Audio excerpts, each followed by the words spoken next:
Morning Nigeria, the midweek heat is rising, and so are the headlines. I am Samson Balogun, and this is Daybreak Live, where we question power, dissect policy, and unpack the politics shaping your world. Definitely, and I'm Oluwayemi Adelago. We begin with education, where the federal government has officially dropped the mother tongue policy. What was once hailed as a step toward cultural revival is now being shelved. The question is, was it impractical or just poorly implemented? Well, it's a reminder that in Nigeria, policy often ends at the press conference. Big ideas, bold headlines, and quiet retreats when the noise fades. From classrooms to corridors of power, consistency remains our biggest deficit. Coming up shortly is the break news, and it will bring you the top stories shaking politics and policy, from Abuja's budget battles to state-level showdowns. Well, then after that, to the newspaper headlines and analysis, where Temitope Eshola will call through the noise to reveal what's really driving the day's narratives in Nigeria. Yes, and for our big story today, it's all eyes on the National Assembly. The House of Representatives has shut down plenary amid growing tension over the 2026 budget. Is this a power play, a protest, or a prelude to political storm? We'll be unpacking that with Lekon Shubowali, a journalist and public affairs analyst, as we explore the clash between governance and grandstanding in Nigeria's budget politics. Definitely. Then we wrap it up with Trend Watch, where the nation's conversations meets the undercurrent driving them. And then it's Wednesday, of course, the week's political middle ground, where alliances are tested and tempers rise. This is the Break Live, where we track the pulse of power and truth behind every headline. And this is the point we begin the show. Yeah, definitely. Morning. We need to begin. Good morning, Samson. Good morning to you. Good to have you on the show this morning. Same here. You look radiant and thank you. I mean, raring to go. I want to put this it your accent. We'll talk about it by the time we start this chit chat for this morning. Well, unfortunately, a new development, came to play yesterday, where the federal government drops mother tongue policy in our schools. I mean, it's really a point of concern. I'm really bothered about how most times when we launch some policies are made fanfare, and then when nobody's talking about it anymore, they are secretly dropped somehow. I mean, you don't really need to call a press conference when that is done. It is just done, and then you see an announcement on the pages of the newspaper, or maybe on television. But this particular one is more or less like an idea that really should be maintained.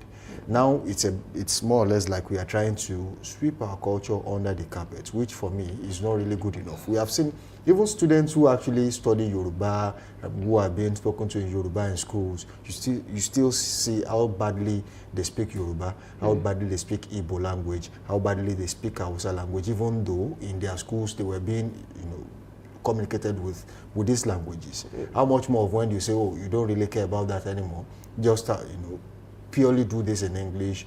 If you speak Yoruba, fine, but then it's no longer a policy. I mean, that's really sad at this time. Honestly, it's very sad. And the fact that we applauded the federal government, and of course the Ministry of Education when this happened. I think that was in 2022, when this, was adopted. But then the Minister of Education, Dr. Tuju Alausa, said that, this is done, or this is reversed because of mass failure, because the student failed, woefully in JAMB, in WAEC and Becky and the likes, and that's why they are saying, okay, we want to reverse this. And he also mentioned that stakeholders who can argue that this can still work are allowed to bring the argument to the fore. But then, it concerns me because, I mean, if you hear some persons today speak, let's take Ondo, in Ondo State, for instance, Ilaje dialect is quite different from, someone from Akoko or from Ikare. By the time they speak, you can tell, if you're familiar with this area, that, okay, this person is from Ilaje, this person is from Ikare or Akoko, or even Ondo itself. So if we say we want to stop all of this from up, it's just sad recently now, I heard there's a lady, who would teach our students, mathematics, I think in Igbo or Yoruba, and then people have, talked about the fact that she's doing so well, the students understand that perfectly. So it's just sad, because even the English, some persons cannot even speak it so well. Right. Because, I mean, British English as a whole, I think it has several types. You have the Queen's English, you have Cockney, you have, Scottish. So by the time you listen to any British man, you can tell maybe it's from, Scotland, or maybe it's from, anywhere in the world. So it's actually very sad to say that, we Nigerians or Africa as a whole, we do not value our own culture. Because you notice that some footballers, by the time they are interviewing them, they will speak their language, right, and then there's an interpreter that will interpret for them. But it's only in this part of the world that you discover that most persons don't really care about the language. So, and even the English is not our own, it's borrowed. Because when you talk about, all this, British English, they colonized us and then we adopted their language. So it's sad. I think there's a way the federal government can still find a way to maintain this and make it work, honestly. You see, one of the things I want to talk about is the fact that most times, efforts are put in place to get some things done, and all of a sudden those efforts are wasted. You can imagine the lady you were talking about that teaches mathematics in her language, which is Igbo. She must have put in a lot of hard work to make sure that it is convenient for her to teach in Igbo, and of course, easier for our students to understand why she teaches in that language. Unfortunately, we say we speak English in Nigeria, and I have seen, it has been tested and proven that the English we say we speak, we murder. I mean, it's really sad. You see an average Nigerian, some speak English, they speak the American English, even if they write the American way. And some will speak, they speak the British way, and when they write the British way. And some even mix all these things together. The first paragraph, you see a touch of the British English, and then the next paragraph, oh my God, it's American. And there's the Nigerian English. It's American, and then you have the Nigerian English. Yeah. So I still feel that we are drifting away from what should be the norm. We are drifting away from a standard we should set for ourselves. Yeah. This just tells us that there is nothing we can do on our own. Because if you go to Russia, I don't think a Russian will teach any of their students in English. Yes, they teach English, just for them to understand some things. Yeah. But what I'm saying is, it will be Russian, and then they will understand what they are being taught. If you go to China, some of them are being taught in Mandarin, which is one of the biggest languages around the world, and they understand what exactly they are being taught. In the UK, they have never taught anybody, mathematics in Yoruba, or they have done that in Hebrew. It's their language, and they have maintained and stuck to it. So when you talk about mass failure, I don't think the major reason we have mass failure is because of the language they are being taught or the methods they are being used. The problem lies with the education sector. We have had a decay of that sector for a very long time. It has one thing I know that has happened for the last 20 or 30 years when it comes to education in the country is there has been a downslide of the education sector. And instead of us to nip it in the bud and look at what exactly we are doing wrong in that place. Now, you are talking about English or Yoruba or Igbo, which is being used as a language to teach students. You are not talking about the archaic syllabuses being used in these schools. Some of them are still, some of these teachers, the same notebooks that they copied while they were at teaching practice, the same notebook that they used while they were also being taught, the same notebook that were passed down to them is still the same lesson notes that is being used to teach children in 2025 since 1999 or maybe 1985. So we have to look at that. If you cannot continue to, this is what we call the jet age. This is not the analog age anymore. Yeah. So you have to look at the transition. How do we transition from what we used to know to what is going on around the world right now? If we want to meet up with what is going on in other countries, we have to look at how it is being done. How many schools have a computer system, except from the laptop the principal has or the laptop the vice principal has? Maybe one of the students randomly, the parents are well-to-do, he has a laptop. How many of the students can boastfully say, I have a laptop? So how do they get to study outside what the teacher is teaching them? How many of these students have smartphones? Unfortunately, in some schools today, well, we understand the fact that some students are actually misusing the opportunity of carrying a cell phone that is currently becoming a problem. Their cell phones have even been seized.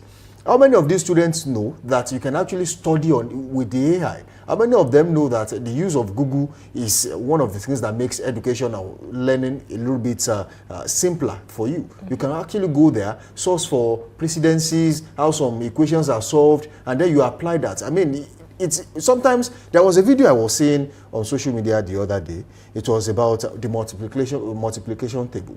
Yes, we were taught 2 times 2, 4, 2 times 3, 6. Yes, it was fine. It became a rhythm at the time. In fact, we sang it like a song with fantastic rhythm. But one thing I learned on that particular video was the fact that it became simpler.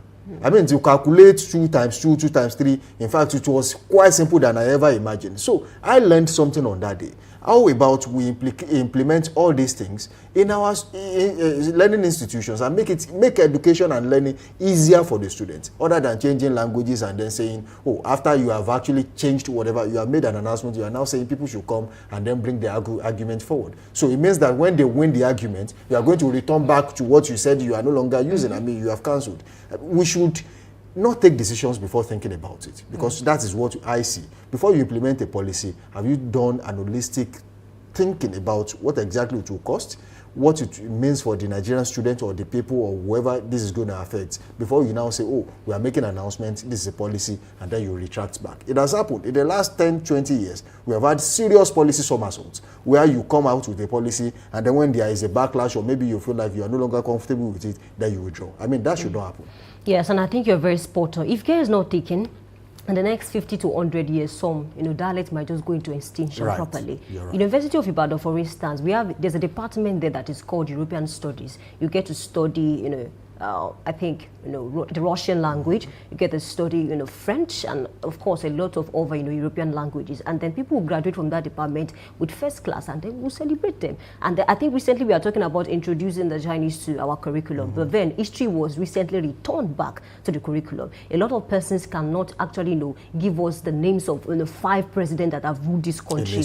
See, and it's sad. The people that we copied from, the British. If you meet a college student in UK, if you're a graduate and you are not standing well, you might not be able to compete with that college student. Forget about the higher institution. University over there is very expensive, so most of them don't even go. They just finish the college and then they learn something. And then honestly. So because they are well grounded, is it philosophy, is it history, is it geography? If you are not standing well as a graduate, it becomes difficult for you to compete with them, even in the global space. So it's actually very sad that at this point in time, we are not taking into consideration that this can affect us in the future. It's very, very sad. And I don't know how well the government is trying to make this look good to us, because it's not cool to us. We have a lot of things that we can do with our language. It's expensive over there, but we don't seem to care about our education and about our language. And one more thing is the fact that, you see, when we talk about mother tongue, it comes from the medieval Europe, around 11th century to 13th century. And then that word mother alone, it connotes nurture, warmth, origin. Because when people hear you speak, they can tell that, okay, you are from this place, you are from that place. But then if we stop all this local dialects, it becomes difficult for people to identify that you're from there, you're from here. Even back then, hundreds of years ago, talk about,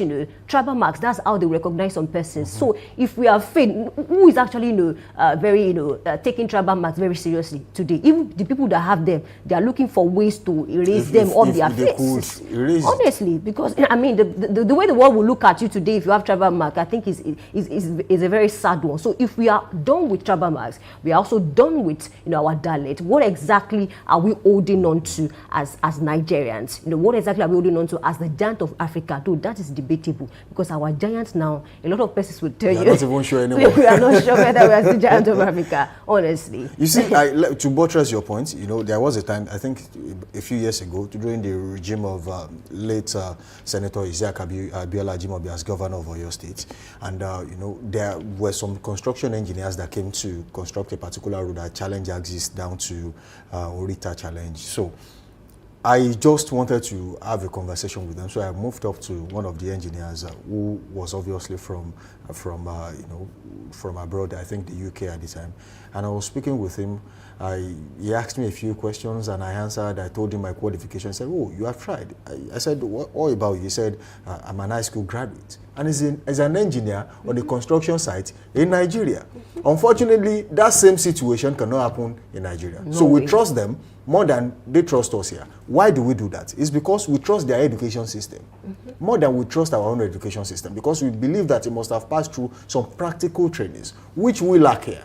So we just like I said earlier, that we have not actually opened up the education system to new innovations, new ideas, and other easier ways of teaching students. I mean, I've seen classes in the UK where it's not even formal, but they are learning. They are teaching them. It's not even a formal class. Some of them are just sitting, their legs are crossed. I'm not preaching. I'm not preaching what you called in Nigeria as in discipline. But then over there, what they do is quite easy. You can even stand up from your class, go and get a cup of coffee, come back, and you continue learning. But it has been made easy. Some of them don't even come to class. They join on on Zoom or whatever, and then they still learn. That does not mean when you come to class you will fail. It's the level they have gotten to. They have simplified education. They have simplified everything. It is only in Nigeria that one student will have to write exam on 17 different subjects. I mean, GS1, GS2, some 15, 16. We went through that actually, where when you are going to school, you have about 12, 13, 14 exercise books of different subjects in your bag. And for me, on one singular day, you have about 7 different subjects. In the morning, you do maths, you do English, you do literature, you do this, you do that, Greek science, all in one day. That still does not mean you are going to become brilliant.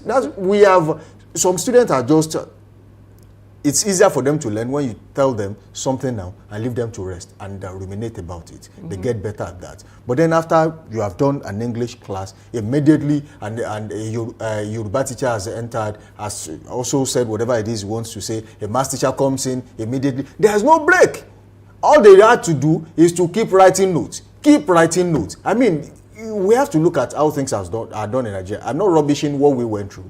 I'm just saying that the world has evolved to an extent where we have to look at it and say, look, for us to meet up with international standard, because I don't see us there as we speak. Yes, we have provided some brilliant, fantastic students out there. If you go to the UK, and if you get to an hospital in the UK and there's no Nigerian doctor who is one of the go-to men in that hospital, leave that place. So that hospital is not one of the best. So what I'm saying is we have produced brilliant minds, fantastic guys, engineers, lawyers, medical doctors, and they're doing exceptionally well outside the country and even within the country. But we have to help other students who are just average, because you cannot have geniuses in all classes.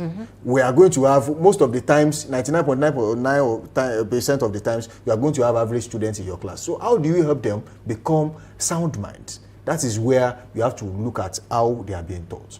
The process has to change. You can't teach every student the same way because they don't learn the same way. If we are able to put that into our education system, I think we are going to get better at this. It's not about the language. It's about how we are getting things done. Honestly, let me just add to that. When you see some nurses, when they graduate from Nigeria, and then doctors, and then maybe they travel to the UK or the US, they are subjected to some level of examination before they are allowed to join the system fully. What does that tell you? Imagine, let me use you as an example again.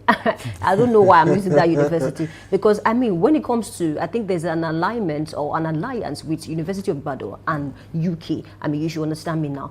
So because regardless of that, they will still subject you to some level of examination. One more thing is, while I was writing my undergraduate project, one of my friends said our supervisor is driving her crazy, because I mean, there are some words that have different spelling for British and for American. And then so she said to me that a supervisor will circle those words in American English and tell her to change them to British English. Just like you write, it's a problem. You write favor and favor. Exactly. There's a one with you, there's another one without you. So there's a difference. Honestly. And you cannot start writing in British and then all of a sudden you are putting some American words into it. And then no matter how much you try to learn the British English, you cannot sound like a native speaker. It's not possible. I'm telling you. Talking about mother tongue, actually, as a Yoruba man, if you speak English, this guy is Yoruba. As an Igbo man, if you speak English, there is an accent that comes with it. They will know, this person is from, just like you would recognize a Ghanaian anywhere they speak English. Obviously, you know, this person is from Ghana. And I think they are similar to, our brothers from the north. When they speak, you know that, this person is from the north. And their English is so clean. Sound, very clean. So clean. So we have to maintain that standard. And the tongue should not be erased totally. At all. We should learn how to make sure that these languages are being taught. There is a process that embeds both the local language, what we call the local language, because I don't call my language a local language anyway. Yoruba is not local. Yeah. We have gone global. So how to blend that Yoruba, that Hausa, that Igbo, that Ibibio, how to blend it into the English they are currently using to teach them, to make sure that intermittently something comes in. So it's not just the usual boring way of teaching, it's a funkified way of teaching people, and they will still learn something really great in your classes. That's quite simple. Honestly, and I think we should not, spoil all that our heroes have done for us, as Africans, because if you talk about the likes of Chinua Achebe, because, at the time when he was writing, he wrote in response to some of the writings of these, British people to say that, okay, we do not have culture, we do not have history, and then he wrote a lot of books. But then we are in a situation whereby you even see a Nigerian that will tell you that really do you think we have history? We don't have history. Why? Because they are not taught. They were not taught at the level they were supposed to be taught. There was a time I used to watch a show in this Nigeria. I don't want to mention the name of the show now. There's a lady on that show, she's called V. She said that she didn't go to the university, she stopped at the college level, but I think she's more of a historian than some historians I've seen in Nigeria today. She knows so much. She knows so much. Talk about history, talk about geography, because why? Their curriculum over there is intact. I mean, you cannot pass out as a college student and you will not be able to fit into the system wherever you go to in the world. We need to get to that point too, and then do better with our curriculum, because honestly, we have even seen cases whereby you talked about the fact that some primary school students, or let me say in the secondary school now, as GSS 1 to GSS 3, are doing about 14 subjects. Over there, you get to choose what you want to do, except from your core subjects. You get to choose, but here they will tell you, no, do everything. No. So by the time, even some students, you see, they are already confused.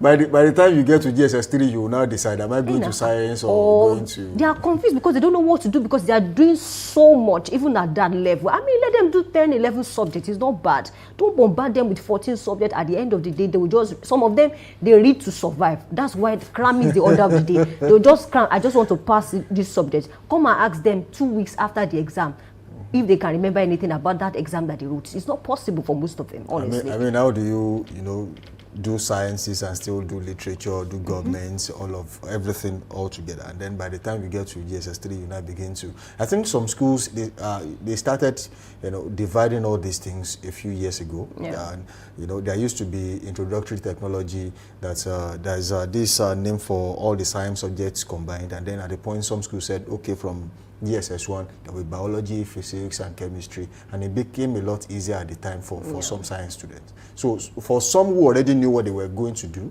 it was easy for them to concentrate on their biology, chemistry, physics. So if you focus mainly on what you want to do, I mean, for every student, they know what they want to do, and some parents have actually seen it in their children who feel like, oh, he wants to be a medical doctor. Let them channel all the energy from the beginning towards what they want to do, instead of making them study. How do you study Greek science, study this, study that, and still say, oh, I want to become a lawyer? I mean, it doesn't add up anyway. Honestly. But then we have to leave it at that. And the argument about the fact that why are we doing government and civic education? Why can't we merge it? That's another argument. There are two different things, actually. Yeah. Well, they can, if you want to merge, you can actually do that, but I don't think it's a good idea because there are two different things. There are so many. It's just like in the primary school, you say you want to merge family living and another subject. I mean, does it really make sense? It doesn't. Okay. Let them study both separately and then see the values in the two different subjects. Yeah, so but some subjects should be scrapped respectfully because you discover that at the end of the day, you don't need it when you graduate, honestly. All right, so away from there, let's take weather report on the show this morning. Thank you for being a part of the show so far. And we're starting with the ancient metropolitan city of Ibadan. This morning, weather is currently fair in Ibadan and feels like 25 degrees Celsius right here in Ibadan today. Later in the morning, it will rise to 29 degrees Celsius. Cloudy right here. There will be scattered thunderstorms in the afternoon and weather will rise to 32 degrees Celsius. It will be mostly clear in the evening at 26 degrees Celsius and partly cloudy overnight at 24 degrees Celsius in Ibadan today. All right, let's cross over to Ilorin International Airport, Kwara, where that this morning feels like 24 degrees Celsius and later is expected to be around 30 degrees Celsius, mostly cloudy around 1%. In the afternoon, 35 degrees Celsius, mostly sunny around 0%. And in the evening, 27 degrees Celsius, mostly clear around 3%. Overnight, 23 degrees Celsius, partly cloudy around 8%. That's what we have for Ilorin this morning. All right, moving on to Abeokuta North in Ogun State this morning. Weather currently feels like 26 degrees Celsius right there in Abeokuta. And it will be mostly cloudy later in the morning and rise to 29 degrees Celsius. Same for afternoon, mostly cloudy, 32 degrees Celsius. In the evening, it will drop down to 26 degrees Celsius, partly cloudy out there. Same partly cloudy overnight at 24 degrees Celsius in Ogun, Abeokuta North today. All right, let's cross over to Lagos. Weather feels like 29 degrees Celsius, and later this morning is expected to be around 29 degrees Celsius as well. Few showers around 31%. In the afternoon, 29 degrees Celsius, mostly cloudy around 8%, and then in the evening, 27 degrees Celsius, partly cloudy around 6%. Overnight, 26 degrees Celsius, partly cloudy around 7%. That's what we have for Lagos this morning. All right, we're straight to Ekiti this morning as weather currently feels like 22 degrees Celsius in Ekiti West, Ekiti State this morning. It will rise to 28 degrees Celsius, mostly cloudy in later in the morning at 28 degrees Celsius. It will be partly cloudy in the afternoon and evening at 31 degrees Celsius and 24 degrees Celsius respectively. And overnight, it will be cloudy at 22 degrees Celsius in Ekiti today. Let's cross over to Oshogbo or Osun this morning, where it feels like 24 degrees Celsius. Later this morning is expected to be around 29 degrees Celsius, mostly cloudy around 2%. In the afternoon, 32 degrees Celsius, mostly cloudy around 1%. And in the evening, it drops to 25 degrees Celsius, mostly clear around 6%. Overnight, it drops further to 23 degrees Celsius, foggy around 10%. That's what we have for Oshogbo this morning. All right, moving on to the south this morning, and that's Port Harcourt, River State. Weather currently feels like 21 degrees Celsius in Port Harcourt this morning. It will rise to 26 degrees Celsius, mostly cloudy later in the morning, and by afternoon it will rise further by 1 degree Celsius to 27 degrees Celsius, and there will be scattered thunderstorms in the afternoon, and by evening it will drop to 22 degrees Celsius, partly cloudy. Same overnight, 21 degrees Celsius, partly cloudy in Port Harcourt today. Well, let's cross over to Federal Capital Territory, where the feels like 22 degrees Celsius. Later this morning is expected to be around 29 degrees Celsius, mostly cloudy around 2%. In the afternoon, 33 degrees Celsius, partly cloudy around 1%. And in the evening, 26 degrees Celsius, clear around 2%. Overnight, 23 degrees Celsius, clear around 3%. That's what we have for FCT Abuja this morning. Okay, moving on to Suleja, Niger State this morning. Weather currently feels like 22 degrees Celsius right there, mostly cloudy. And later in the morning it will rise to 29 degrees Celsius, mostly cloudy. It will be mostly sunny in the afternoon at 33 degrees Celsius. And it will be clear in the evening and overnight at 25 and 22 degrees Celsius respectively in Suleja, Niger State today. Well, let's cross over to Kano Municipal. Weather feels like 18 degrees Celsius this morning, and then later is expected to be around 20 degrees Celsius, sunny around 0%. In the afternoon, 34 degrees Celsius, sunny around 0%, and in the evening, 24 degrees Celsius, clear around 0%. Overnight, 19 degrees Celsius, mostly clear around 0% as well. That's what we have for Kano this morning. Okay, lastly in Kaduna State this morning, weather currently feels like 17 degrees Celsius, partly cloudy right there. And later in the morning, it will rise to 28 degrees Celsius, partly cloudy. And it will be sunny in the afternoon at 32 degrees Celsius, clear. In the evening at 22 degrees Celsius, mostly cloudy. Overnight at 18 degrees Celsius in Kaduna State. And that will be all we can take on weather reports this morning. Let's go on a quick break. When we return, we'll take the news. We'll be back.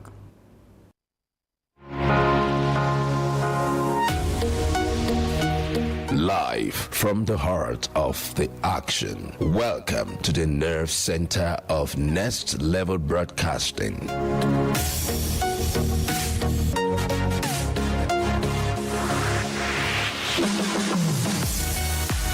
This is the OB van, where the studio meets the street. Equipped with cutting-edge cameras, crystal clear audio, real-time switching, and broadcast control, we don't just capture moments, we deliver the experience live. Anywhere, anytime, from stadiums to red carpets, breaking news to buzzing festivals, weddings, birthdays, and all sorts of ceremonies. We bring the world to your screen in real time. It's not just a van, it's a complete mobile production house, a command center, a broadcast beast. This is more than a broadcast. This is the OB Van difference. Live, loud, limitless.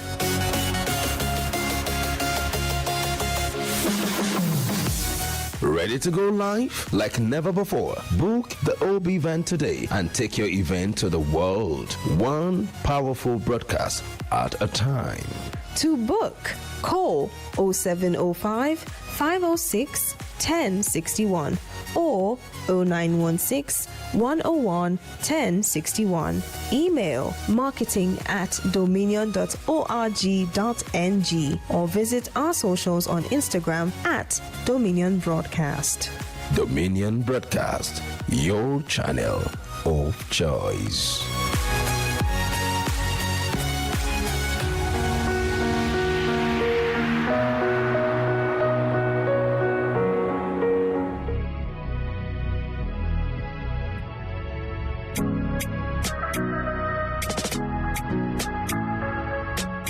Need a professional space to bring your vision to life? Dominion Television Studios offers state-of-the-art facilities perfect for your next broadcast, commercial, corporate video, or live event.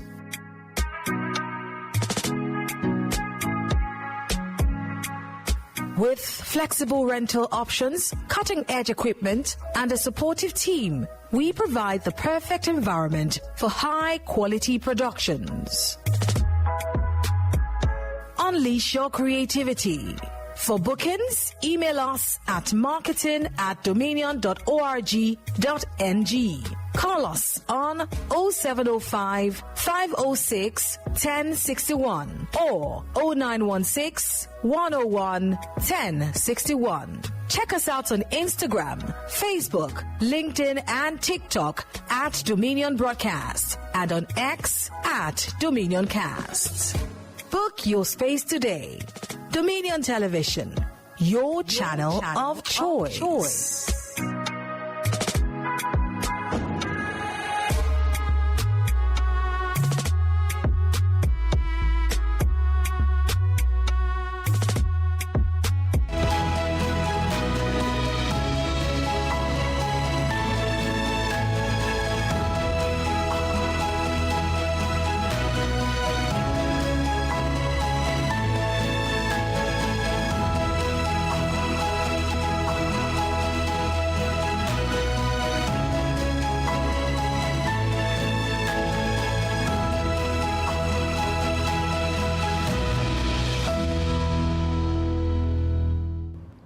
Good morning. This is Daybreak News on Dominion Television. I'm Oluwayemi Adelakun. The Nigerian Senate has approved President Bola Tinubu's request to raise 1 trillion naira from the domestic debt market to cover the unfunded portion of the 2025 budget deficit. This comes after the adoption of a report by the Senate Committee on Local and Foreign Debt during plenary. According to the committee, the 2025 Appropriation Act provides for a total expenditure of 59.9 trillion naira, representing an increase of 5.2 trillion naira over the 54.7 trillion naira initially proposed by the executive. The House of Representatives has resolved to set up an ad hoc committee to investigate abandoned federal government-owned landed properties and buildings across the country, reportedly valued at over 20 trillion naira. This followed the adoption of a motion of urgent national importance sponsored by the minority leader Kingsley Chinda, PDP Rivers, during plenary. Chinda said the investigation was aimed at preventing further wastage of public resources and ensuring the recovery of valuable national assets. Following deliberations, the House unanimously adopted the motion through a voice vote presided over by the Speaker. The Independent Corrupt Practices and Order-Related Offences Commission, ICPC, has secured the conviction of 2 staff members of the National Assembly, Mustafa Mohammed and Tijani Adam Goni, for their involvement in a job scam worth 4.8 million naira. According to a statement issued by the ICPC spokesperson, Demola Bakari, the case originated from a petition filed by the victims, giving details on how the defendants, in collaboration with another suspect currently at large, collected 4.8 million naira to facilitate fake job offers. The duo were convicted by Justice B.M. Basi of the Federal Capital Territory High Court 55, sitting at Socorro, Abuja, after being found guilty of defrauding 2 victims, Safidin Yakub and Aminu Abubakar, under the pretext of securing employment for them at the Central Bank of Nigeria and the Federal Inland Revenue Service. The Oyo State Governor, Engineer Seyi Makinde, has vowed to engage with legitimate landowners affected by the Ibadan Circular Road project, describing ongoing protests as politically motivated. He made a statement at the commissioning of the Ibadan Central Bus Terminal in Iwo Road, Ibadan. Governor Makinde noted that his administration inherited the Ibadan Circular Road project and expressed disappointment that some individuals are politicizing the development aimed at bringing long-term economic and infrastructural benefit to the state. The governor further reiterated that the 113-kilometer Ibadan Circular Road project, despite its challenges, is a key component of his administration's vision for sustainable growth. Former President of Nigeria, Chief Olusegun Obasanjo, has officially commissioned the newly built Ibadan Central Bus Terminals 1 and 2 at Iwo Road, Ibadan, the Oyo State capital. Obasanjo urged stakeholders and the public to make responsible and judicious use of the new facilities, noting that the project will go a long way in easing traffic congestion within Ibadan across the southwest region. Earlier in his address, Oyo State Governor Seyi Makinde explained that the establishment of the terminals was aimed at enhancing transportation efficiency, convenience and mobility for residents.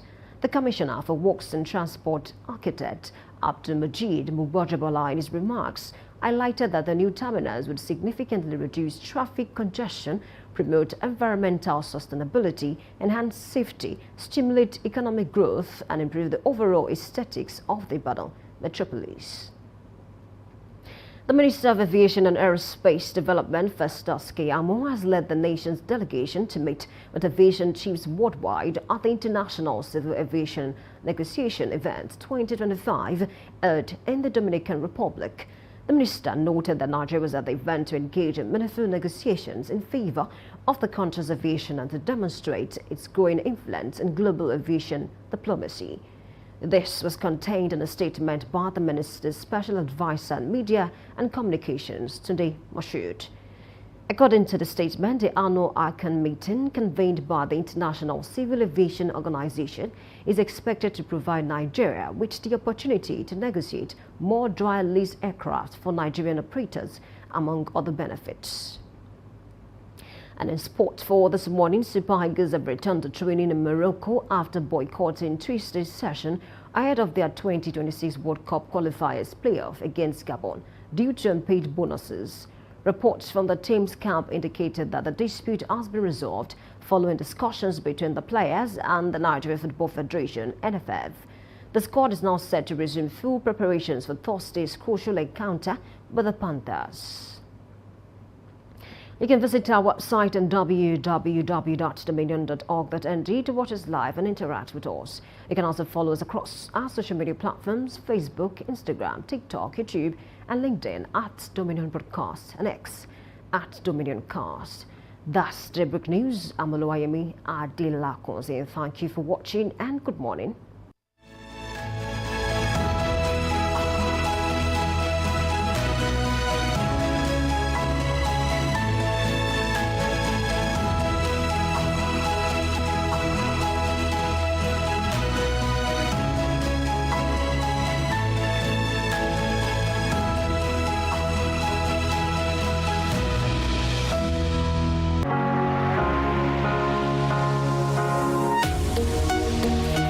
Live from the heart of the action. Welcome to the nerve center of Next Level Broadcasting.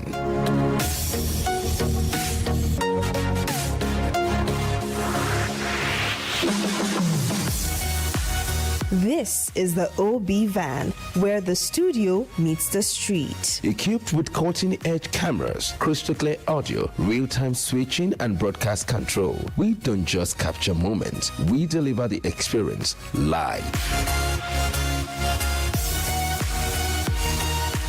Anywhere, anytime, from stadiums to red carpets, breaking news to buzzing festivals, weddings, birthdays, and all sorts of ceremonies. We bring the world to your screen in real time. It's not just a van, it's a complete mobile production house, a command center, a broadcast beast. This is more than a broadcast. This is the OB van difference.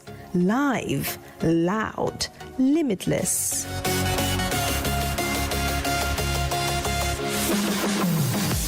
Ready to go live like never before? Book the OB van today and take your event to the world. One powerful broadcast at a time. To book, call 0705 506 1061 or 0916 101 1061. Email marketing@dominion.org.ng or visit our socials on Instagram @Dominion Broadcast. Dominion Broadcast, your channel of choice.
Welcome back. Thank you for staying with us this morning. This is Newspaper Headlines and Analysis. I'm Oluwayemi Adela. When I have to meet this morning, Tim Tokwe, historian and public affairs analyst. Good morning. Welcome aboard.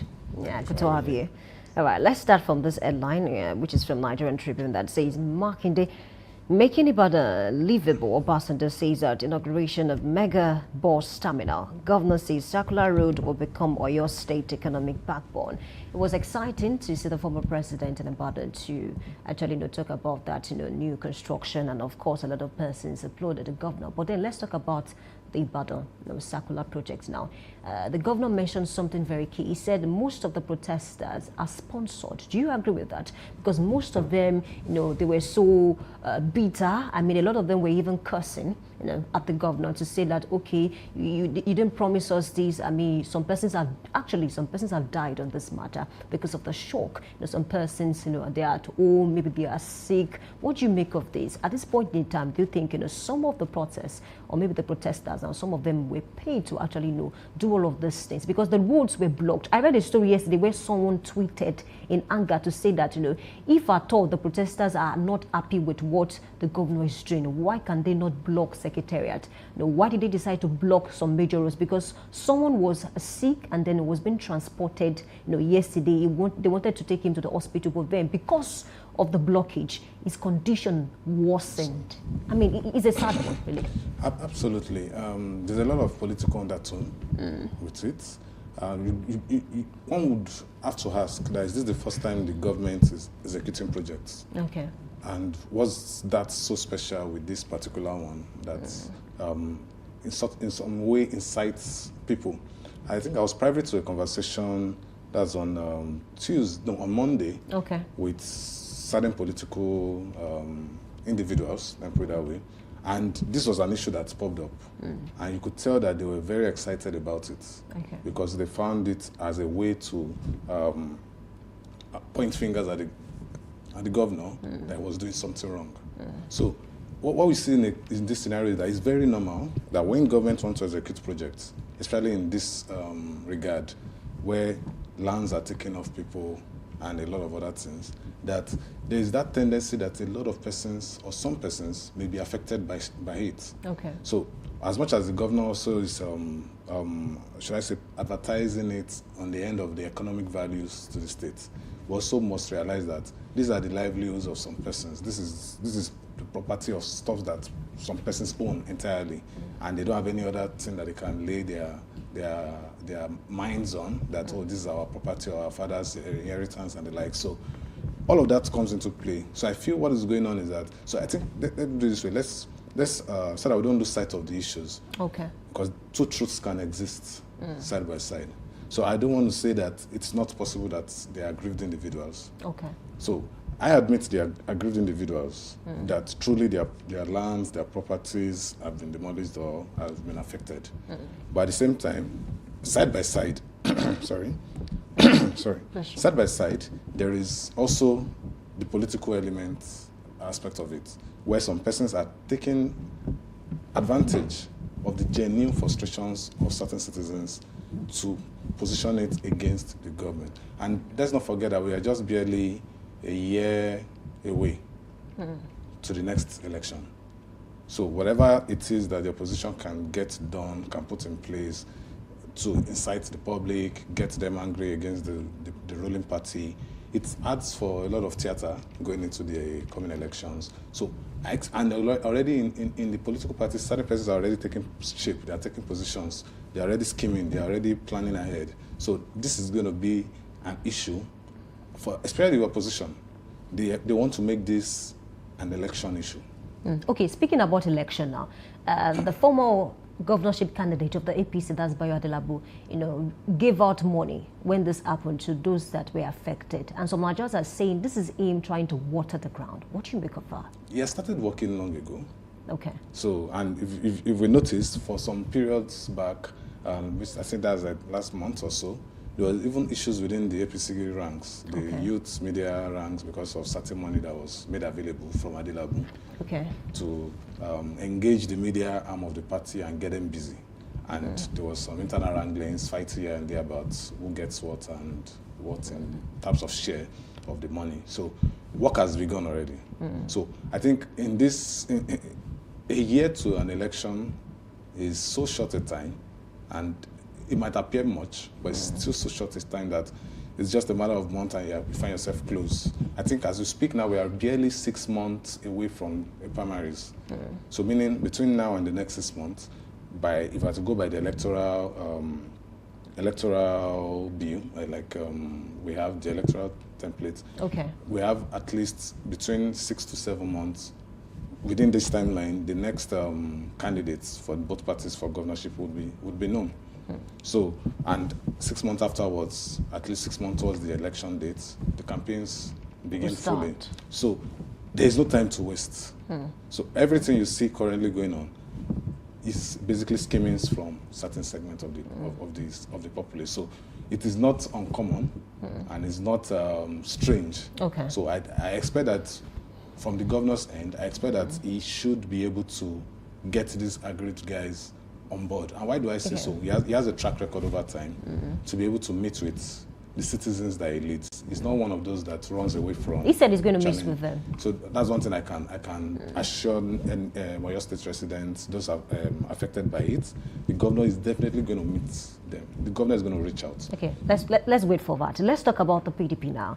The banner headline Nigerian Tribune is saying Damagum-led NWC firms Saturday's convention this Saturday blames APC for PDP crisis. Alleged plot for one-party state. Convention will go as scheduled on Saturday. Really, is that not contempt of the court? Because the court is saying, okay, do not go on with this convention. And then this man is saying, or let me say the faction of Damagum is blaming APC for PDP's crisis. Really, I mean, there might be some undertone, but then can they publicly blame APC for their woes or maybe their struggles? So I think, I'm someone that like calling a spade a spade. The truth is, the issues in Nigerian political space when it comes to opposition is caused by the APC. There's no need for us to mine swords. There's no need for us to polish it. What about the ego of some members of the PDP now? Regardless, they've always been ego in political parties over and over years, time immemorial. Why is it so intense? Exactly, because there is that interference of the states. Okay. And by the states, I mean APC, because they are the ones in charge of the states. Okay. So there's active interference with how parties are being run. So let me ask you, why is it that all of a sudden all the political parties in Nigeria doesn't seem to understand themselves, or suddenly they can't organize themselves? I think that's something we should ask. With the caliber of individuals in these parties, what suddenly happens that it appears as if PDP cannot manage itself? What suddenly happens as if ADC cannot put themselves or their house in order? When you look at individuals that lead the parties, that are people that have been former governors, former this and that, did they suddenly just lost organization approach? Before ACN and the CPC, that's the Buhari side, came together, they were also having issues as opposition parties. Don't you think it's common to opposition parties to have issues, especially when we are close to the election period, when the primaries will come up, just like you said? So yes, that's why I said it's possible that all political parties have their internal issues, they have their egos and the likes, and that's why it is politics. Okay. At the end of the day, the compromises are made. You come together, you agree, you give and take, basically. Okay. But what you're saying here is that that's direct interference from the APC this time around. Because if Jonathan should have moved the way they moved this way, there would have been no APC. At least APC emerged by picking people from different parties, the new PDP that drew out 5 governors from themselves, the CPC and the like. Jonathan could have interfered with everybody and bribed everyone with money, give them contracts, do this. APC is actively doing that. And the truth is, if we're not careful, we are heading for a one-party state. And I don't think that's possible, regardless. It is under this administration. It is, because what do you expect when sitting governors have at the campaign? What do you expect? PDP was in that position at the time. But they did not actively influence it. You can't tell. No, we can. If you're involved in this space, you can tell when certain moves are being made. Okay. You can tell when certain pressures are being put on people. So what suddenly happens that makes APC appealing to the South governors? What happened overnight? Okay, we'll get to know. But let's talk about PDP, the Damagum faction, say they will go ahead with it. I don't think there's contempt of courts, because I think there's a counter judgment from the Oyo State High Court, if I'm not mistaken. Okay. So at the last check, I know there's a counter judgment that is available. So I think the first one was from maybe Abuja, but the Damagum faction were able to extract judgments from another court that says, okay, they can go ahead with the election. So I think they will be going ahead on the premise of that, ignoring that there's an existing one. So if there's going to be an issue, probably later on the higher court is going to take a decision on that. But as it stands, there's at least a court of judgment that encourages that they go ahead. Because if there isn't any, and they go ahead with the convention, it's as good as they just went there to waste time and just do party. Because I read the report where the court is saying INEC should not be part of that convention in any way. I think that's the first one. That's the first. Okay. That's the first court judgment that came out. Okay. Which basically said they shouldn't go ahead with the convention, that there were certain maybe discrepancies in the process and the likes. But at some point I read that they got a court judgment that allows for them to go ahead with the elections as it is. So I want to assume that's the only premise why that convention Let's see if it will work. If there isn't any counter judgment, then it's a waste of time. All right. I think it's a fine place to leave that then. Saturday is not really far. We'll talk about it coming to the studio, basically, I've been seeing billboards everywhere in the city welcoming the delegates. So it means definitely the governor of Oyo State actually vowed to see, by all means, that convention would. So let's fold our hands. Let's talk about Wike now. Let's cross over to the Telegraph. I have an headline here that is saying, Wike versus naval officer would defend military officers on lawful duty. I'm very sure you've seen the video that has circulated online. Yes. Okay, we have two sides to the story now. It is very convenient, to blame Wike, 80% or 90% on how he actually, address the matter, the issue, when the naval officer and his colleagues, stopped him from entering. Then I read the report now that said that, before that incident that we all saw, FCTA officers went to that same, plot of land to harass the engineers working on the site. And that was why the naval officer, that's Yerima and his colleagues, were sent there to protect the engineers who are working on that particular piece of land. Yeah. And then when Wike came, it became messy. I think is an embarrassment for the country. Recently, I think the US president just called us a disgraced country, and then he said that we are playing to it so much. I don't know how we are doing that, honestly. And then the other side is, now, do you think it is the duty of naval officers to guard properties in Nigeria? Is it part of their duty? Because, I mean, some Nigerians are divided. Some are saying, really, a naval officer should be guarding the borders, not, looking after a piece of land. So it's basically context. Okay. And the context is that it is not just anyhow land. It's a land owned by the former chief of naval defense, naval service, okay, CNS. Okay. So who else is going to guard? So that's why I said context. Okay. So it's not just a random plot of land that someone that has a lot of money called the naval guys that go and act. No. Let's not forget that AM Yerima, the officer, the lieutenant, is the security head of this person in question. Okay. So he's basically on his boss' land or property, trying to, because when you are assigned that role of being a security a protocol head and not only the life of your boss are you concerned about, what is life and properties? And this is what happened in this regard. So there are a lot of things to pick out in this. Okay. And first thing first, I have concerns why Wike has to be the one going there. So it's very clear that this is beyond the way both parties are portraying. Okay. So the sitting FCT minister going out to enforce demolition of some sort appears a bit questionable. I feel it's also him doing, I'm a minister, I want to show my weight. Because I believe that if there were truly any legal concerns and the likes, the court is there for individuals to go to. So whether it's the federal government or whether it's the vice admiral, the court is there. So, as a vice admiral, this is my property, I tender it in court. The FCT, you tender your counter document to prove that it's not wrong. And let an impartial judge, supposedly if we have any in Nigeria, to do so and give judgment. So Wike is coming there to wield power. That I'm the FCT minister, I can bring down and bring up anything that I like, I do not like. That's what he was doing in River State. That he wants to do so. And the only person, and the only power that other one also has, is the security outfit to say, okay, you know what?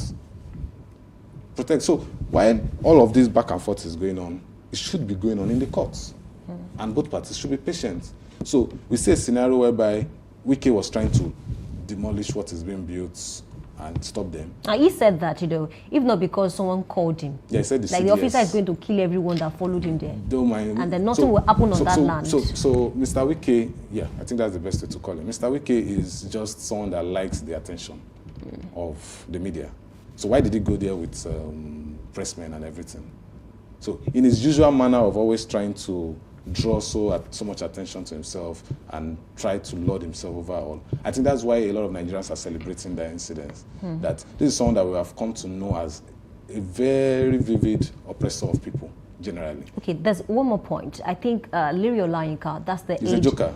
I listened to his channel's interview. Just for the benefit of the audience now. Okay. He said something. He said the vice admiral retired because, even the naval officer said you do not call, you don't say formal admiral. The vice admiral is a vice admiral. So you can say retired. He said he was scammed because that land was supposed to be for recreation. And then when the owners got to know about that, they had to sell it off to other persons. And that was how the vice admiral, bought it. And of course, the matter should be taken to court, rather than, trying to slug it out with FCT, honestly. He who pays the piper dictates the tune. Really? Larry is just working for the money is being paid, basically. So, for instance, the first place why I got disinterested in his session on the news was on that session of the program, was where he was accusing the officer of being proud, arrogant, and the likes, that he disrespected the CDS. And every one of us watched the video, and we've seen that at no point was Yerima disrespectful to the CDS. His hands was in his pocket when he was talking to Mr. Wike, and when the phone got to him, he removed his hand out, which is the usual way military officers would respond to a senior officer. So at that point, I could already tell that Olare Yinka going into the media was trying to do a sort of public media wash to just rub positively on his boss and kind of point fingers at these guys. The simple truth is still, if there are issues, go straight to the court. Let the court do its own bidding. Let it give us, at least let both parties be able to come fairly and have a question. Because let's not forget, a land was bought 15 years ago. And if there's anything I know, with my own experience with government engagement and the likes, is that sometimes policies change over and over time. So what is applicable 15 years ago when you got access to a land may not necessarily be applicable now. That's what's happening in Ibadan now, because during the time of Ladoja, what they wanted to do left and right was different. But now the current governor is adding to it. It's adding to it. So there are more, and that's what innovation is all about. That's what growth, progress in society. New visions, new ideas begin to come in. Some argument people are making, for instance, just to digress a little with the governor with that land, is that what is he using a 500-meter setback for? That it should be 100, it should be 200, but he knows best. And that's where communication is. So I feel for the Wike issue, it could have gone better. It's so sad to see him, political office holders disparaging officers in uniform. It's a different thing, calling him names, you could tell already that these guys, what they ask and demand of citizens, they don't even have the capacity to give same to citizens. And it was a very, very avoidable scenario, very, very avoidable. There was a chain of command, and I think there's a need to also enlighten Nigerians. In the military chain of command, the order you are given last is what you follow. So if, and let's not forget, Wike, no matter how is the head or presumed to be the governor of FCT, he's not the commander-in-chief of the military. So he has no chain, no command chain of command to say he's giving orders to such a person. The only person that could have told the young officer to leave that spot was the one that sent him the errand, or the president, or the CDS. Even the CNS, the current CNS, would not interfere that way without calling the one who sent him the errand and let that one be the one to give him that order. I even heard that sometimes it takes a 4-star general to speak to an issue that may be a 3-star general. And it's very rare in Nigeria for us to really find 4-star generals.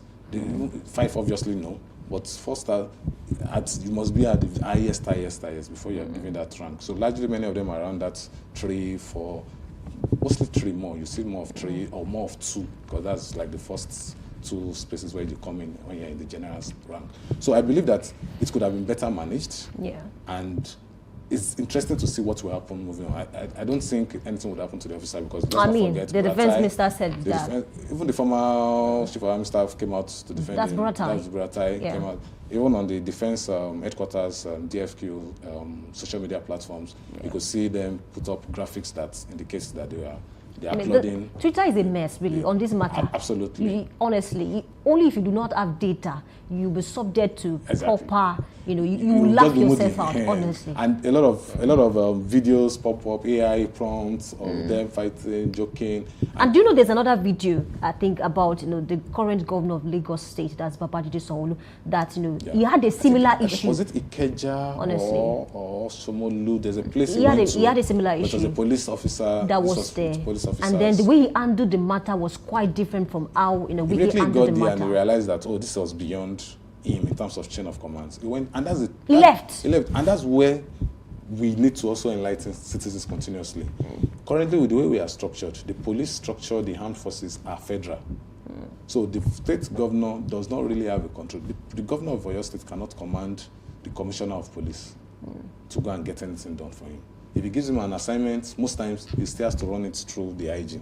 Okay. So the only time they can say they are working collectively is when they are on a project together, like for committees, security committee, and we're getting insight and we're going. But that direct order that go and arrest this, go and do this, especially if it contravenes influence, as per where it meets with federal and state responsibilities. He has to get approval first from Abuja before going ahead to do it. And that's how we operate currently. And I hope that with all of this, that in the next few days, more clarity is being given on the issues on ground. Yeah. But it's signs of growth. Honestly, and of course, we do hope that the two parties can come together to settle this. And in the words of Wike himself, if we didn't day, honestly, I think he's learned a lot from this. I think it's a fine place to leave it this morning. A big thanks to you, Temitope Shola, for being a part of this discussion. And of course, to the audience, thank you for joining us as well. We take a short break now. When we come back, big story. We come up with something Balogun. Please stay with us. I'm Oluwayemi Adelakun.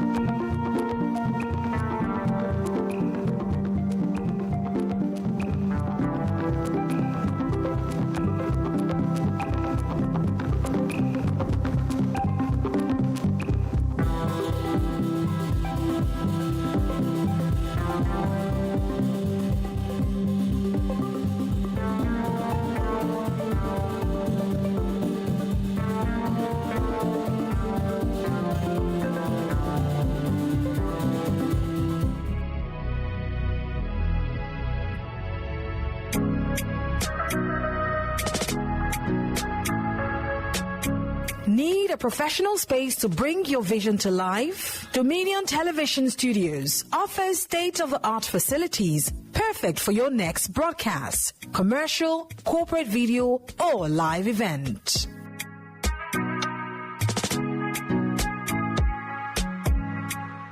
With flexible rental options, cutting-edge equipment, and a supportive team, we provide the perfect environment for high-quality productions.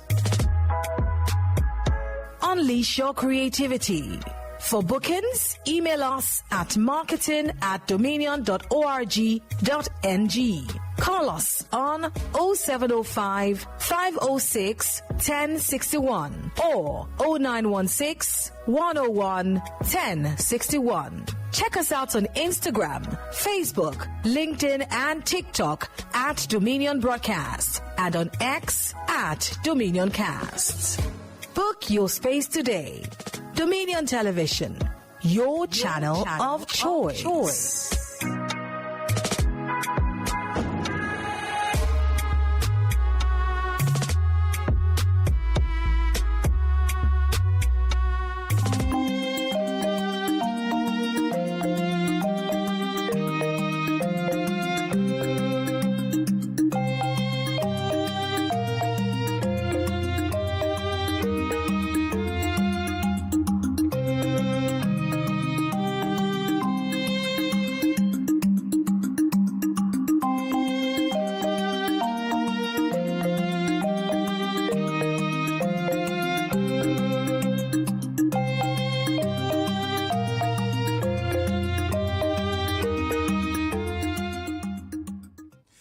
All right, good morning and welcome to the big story on Daybreak Live. I am Samson Balogun, and today we turn our attention to National Assembly, where rising tension over the 2026 budget proposal has thrown the House of Representatives into turmoil. The question on every Nigerian's mind this morning: why did the House shut down plenary amid such a crucial national discussion? Yes, that's the question we'll ask this morning.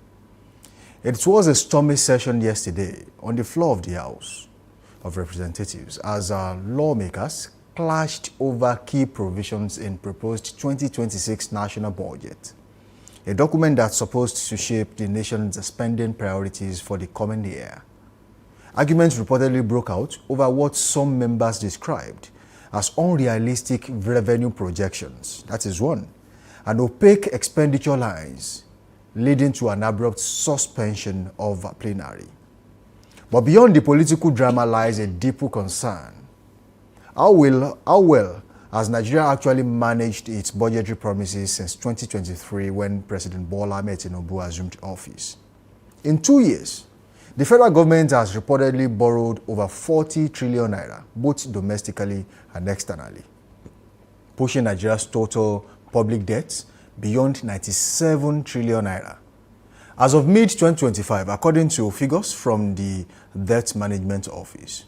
Yet, despite these borrowings, questions linger. Have the government's budgetary plans translated into tangible progress for ordinary Nigerians? How effective has budget implementation been in critical areas like infrastructure, education, and healthcare? And as the nation debates another trillion naira spending plan for the next year, what lessons can we draw from the persistent gaps between projections on one hand and performance on the other hand? When you project, you check your performance too. These are some of the questions we'll be unpacking this morning. As the budget showdown deepens and the House of Representatives grapple with what could become one of the most contentious fiscal debates in recent years. Joining us this morning is Lekon Shubowale, a seasoned journalist and a public affairs analyst. He will help us unpack and make sense of this topic this morning. Lekon Shubowale, good to have you in this studio. Good morning. How are you? Good to have you here. Thank you so much. You saw what happened on the floor of the House yesterday. Yeah. You read about it. Yes. What would you say about the current state of the House of Representatives in the country? Yes, I think the major problem of yesterday, yes, 2026 budget proposal was also part of it. But I think there are 2-3 significant issues that the House, they've been trying to resolve, but yet to be resolved. And that's the issue of selective implementation of 2025 budgets and the issue of non-payment of local contractors, and just like I've mentioned, unrealistic projections, and it was these unrealistic projections that have plunged the nation into the incessant and continuous borrowings. Yes, it's as if that's why the House of Representatives had earlier invited the Minister of Finance.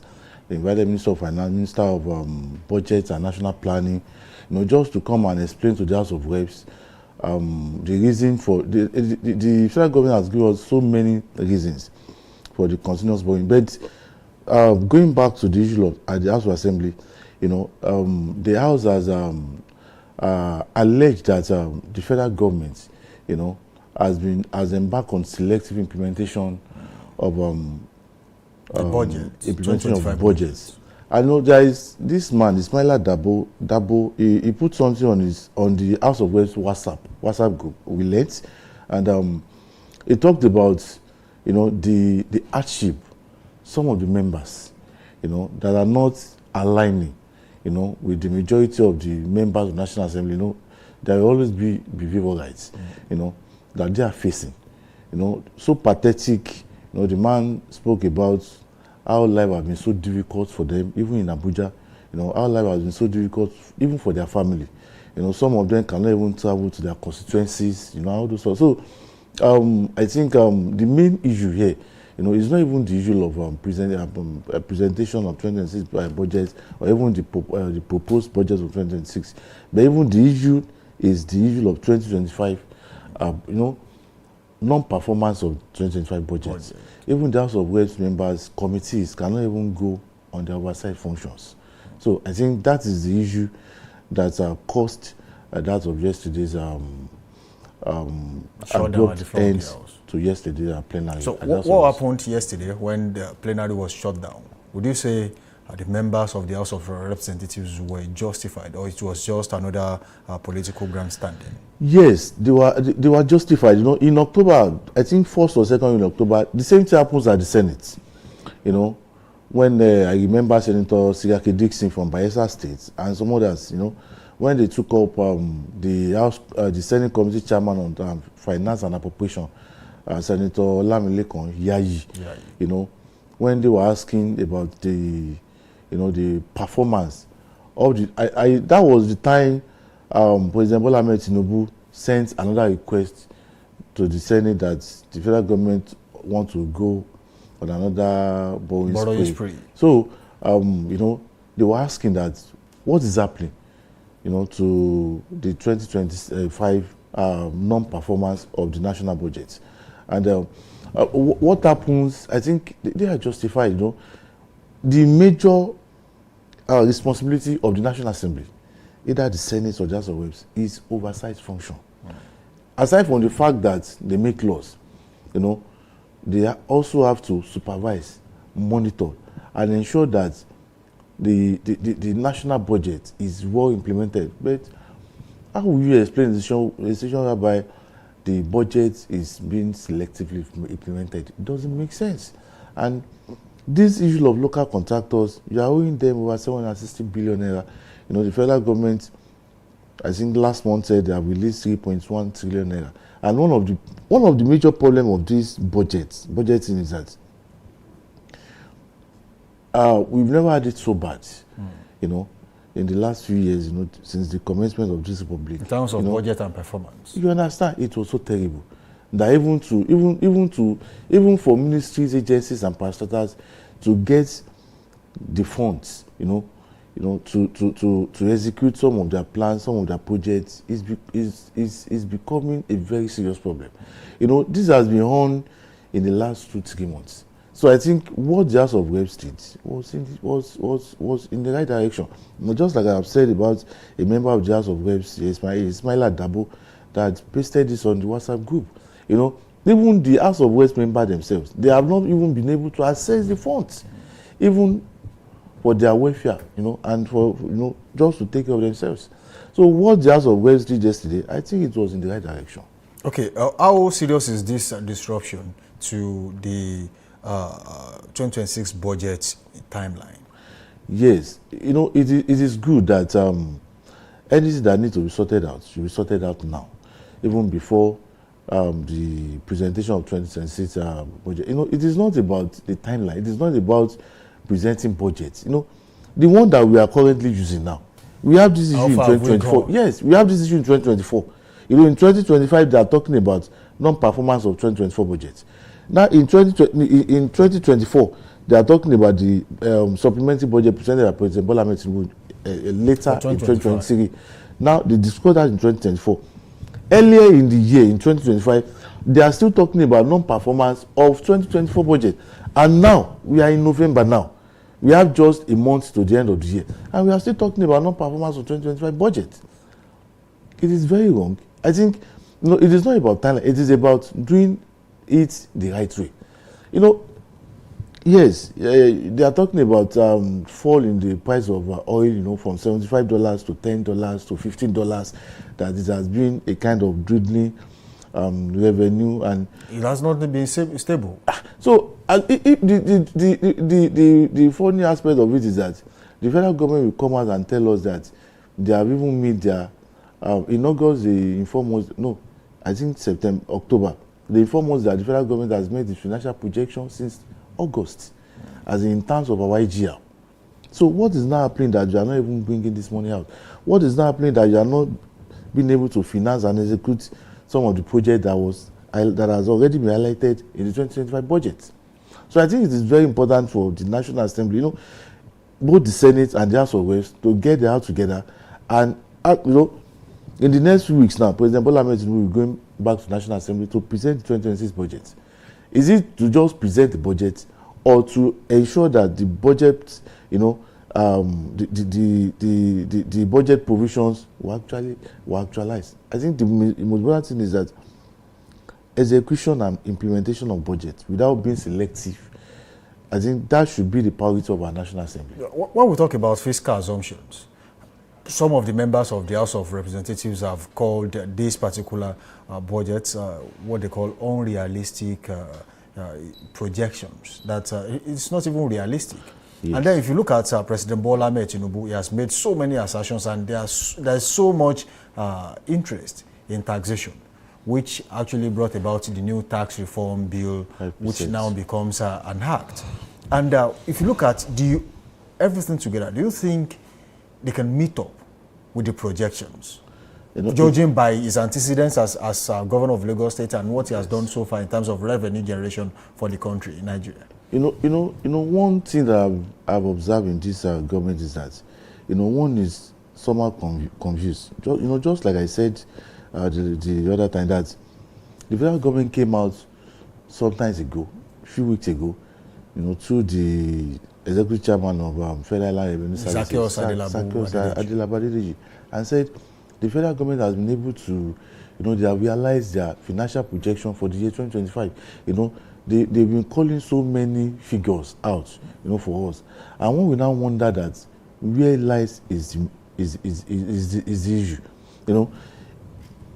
Before you go forward, yes. He went ahead, after he made that statement, he went ahead to say, look, if we project to make 1 million naira this year, and you make that 1 million naira in August, that still does not mean that what we have said we're going to borrow, we are not going to borrow. We are still going to borrow because it's already in our projection to borrow so amount or an X amount of money. That was what he explained to the people. But the truth of the matter is that, do you know that the National Assembly, the Senate and the House of Reps yesterday approved another 1.151 trillion or something like that? Are we saying that all these things are also documented in the 2025 budgets? See, the issue is that, what the National Assembly, what some of the members of the National Assembly are saying, that, the 2026 budget, should be a realistic projection. You understand?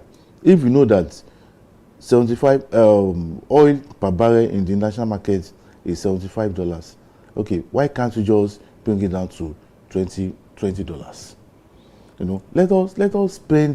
Let us spend within, we should live within our means. That is what these people are saying. Let us live within our means. Let us spend within our means. Let us spend the little that we have. Because in this year alone, November, the federal government has borrowed more than 4 or 5 times. And you cannot be too sure that before the end of the year there will be no more borrowing. It doesn't really make sense. Yes, I agreed that for any nation that wants to develop, sometimes you have to borrow. But the truth of the matter is that, what are the effectiveness of the projects, of the funds that you are channeling these loans on? That is the most important thing. But that does not mean we continue to borrow from January to December. For me, I'm not an economist, but the truth of the matter is that it is very important, and it makes so much sense if we live within our means. You understand? If the fund for coastal highway is not yet available, why do we need to go and borrow to fund coastal highway when we have some other How issues? important is the coastal highway to the Nigerian economy at this time? How many Nigerians will be plying that road? How important is that? There are so many, the government is having 4 years. You cannot do everything within 4 years. So it is very important for the government to live within its means. All this borrowing, it doesn't really make sense at all. So if I'm to advise the National Assembly should make sure and should ensure that, it cautioned the federal government to live within its means. Okay, now, how well do you think Nigeria's budgeting process aligns with actual economic realities like inflation, exchange rate volatility, and oil revenue? Now, let me tell you one thing. See, because some members of the National Assembly, one of the problems that we're having is that we now have the ruling party as the majority in the National Assembly. Right. That's one of the disadvantages of all these democratic processes. So, do you mean by that they become rubber stamp? That is, where you have a varied opposition, some of these things will not be allowed to pass. But now, when you have 90% of the ruling party members in the National Assembly, some of these things will, it's becoming, just like I said, it's becoming a rubber stamp National Assembly. And this helps no one. These people are not, look at the high level of inflation. Look at, there is hunger in the land. So many people are suffering. Okay, I just give you an example of non-payments of local contractors. Local contractors are Nigerians. Do you know how many families that depends on these people? if you are owing them they said they are owing them 760 billion naira. If you are owing them 760 billion naira, if you pay them that 760 billion naira, do you know? Go back into the Nigerian economy. The Nigerian economy and the Nigerian market. But can you hold Julius Berger 760 billion naira? Can you even hold Julius Berger 1 billion naira? You know, these are the things that the federal government should desist from abstract economic projections. You know, they should desist from unrealistic projection of our economy. You know, they should face reality, and this responsibility lies on the National Assembly. But it is so painful that what we have now, we are having the majority of National Assembly members, you know, moving into the ruling party, and when you have that, this is what you should be having. Okay, the country's public debt currently stands at 97 point something trillion naira. Now, should Nigerians be worried about the rising debt profile of the country? Nigerians should be worried. You know, it calls for a great worry.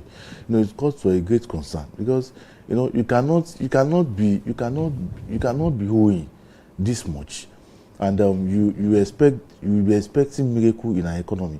See, let me tell you, so many things are attached to all this borrowing, because when you want to go and borrow, they give you so many conditions. You know, stringent conditions, which at the end of the day will fall on Nigerians. You know, we have the backlash will be on Nigerians. There was a time when Nigeria was advised to devalue the naira because of borrowing.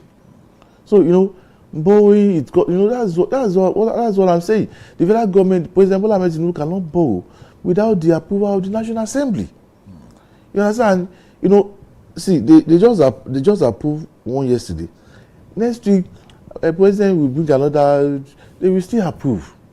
You know, this thing is having, you know, a very bad negative implications on Nigerians, even on the economy.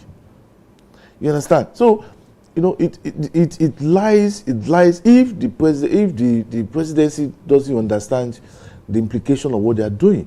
Now we have the National Assembly, you know, which is to supervise, to monitor, and to you know, to carry out oversight functions on some of the, you know, of this thing that is being done by the president. So, you know, it is very important for the National Assembly, for the sake of Nigerians, you know, to exercise caution. You know, even if 85% of National Assembly members are APC, but that does not mean that, you know, right things should not be done. You know, you can always have, you know, a War discussions, conversation with the president. That, Mr. President, we cannot go on like this. Why can't we do this? Why can't we do this? Why can't we do this? And this borrowing, in the space of 2 years, look at how much Nigeria will borrow. It is not too good. So, for me, it calls for a great worry, and it calls for a great concern, and that is, you know, I believe that is, you know, for all Nigerians, you know, for all women Nigerians, we must be worried, because, you know, it tells so much on our future. You know, it tells so much on the generations coming. You know, we are not saying they should not borrow, but if you want to borrow, let us borrow reasonably. Okay, well, what you are saying, what you have seen in the last 2 years of this administration, would you say we are borrowing to fix things, or we are borrowing to survive as it stands? It's as if you are borrowing to survive. Because I'm not saying that you are borrowing to fix things. You know, what is the level of the coastal highway? What is the level now? You know, some people are saying that 7%, some people are saying 8%. For me, you know, let us be realistic. I don't know, but I've not been able to. Is it that we now have stable electricity? Is it that we now have, you know, good roads, even federal roads? In the southwest that we live, we are talking about Ibadan, Ife, Ilesha Road, Akure, Ondo, Ekiti, federal roads. Are we now having good roads? Do we now have, you know, not even 24 hours, do we now have 12 hours of stable electricity? So what is, how do you measure the improved standard living of your people? So all this borrowing, I don't know. Is it that the bag of rice is now being sold at 30,000 or 25,000 naira? Is it that we're having improved agricultural produce? So for me, it's as if you are borrowing to survive. It's as if you are borrowing to take care of the minority. It's as if you are borrowing to, to cushion the effects of the very few minority. You understand? So I don't think you are, because I'm not even, I'm here to see it. Because even when you are talking about improve allocation to states, are we to go and borrow and give to governors? So for me, I'm of the opinion that it's as if you are borrowing to take care of very few minority of people. If we are to borrow, or even if you are borrowing to take care of Nigerians, it will have been a different ballgame. You will have seen it on the faces of Nigerians.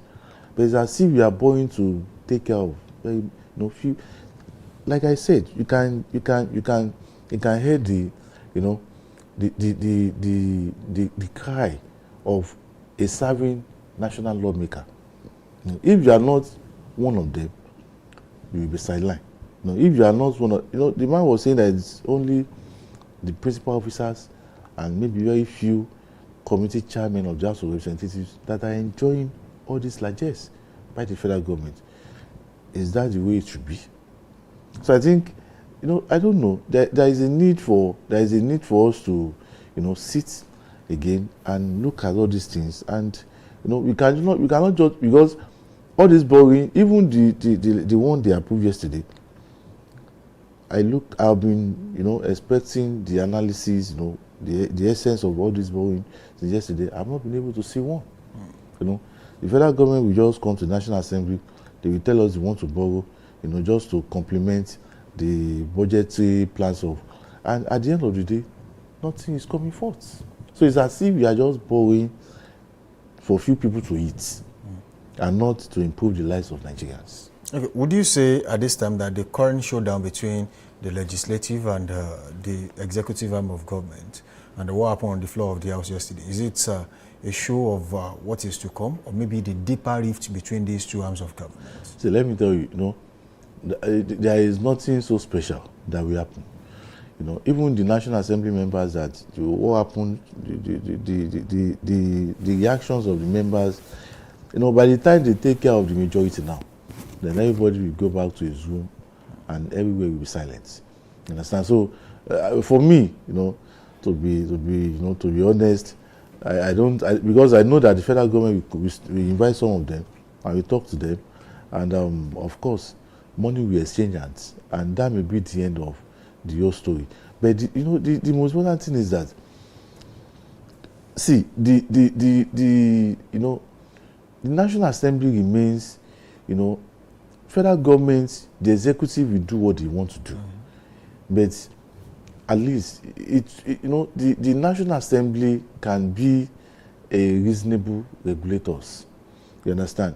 We are not saying that the National Assembly should be having issues with the presidency. That's not what we are saying. They should put them in check. They should put them in check. They should carry out their oversight functions.